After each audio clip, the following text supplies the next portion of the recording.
दिसतीया भारी नेसुनी साडी, काळजाचं पाणी पाणी करतीया पोरही.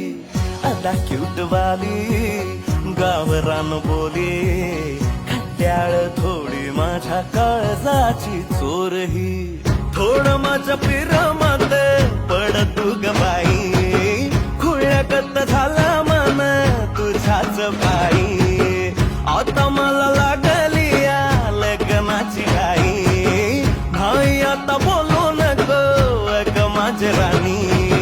होशील का या पठ्याची सोबर घरवाली. मराठमोळी थोडीशी साधी भोळी, स्वागताचा भारी बायको पाहिजे नखरेवाली.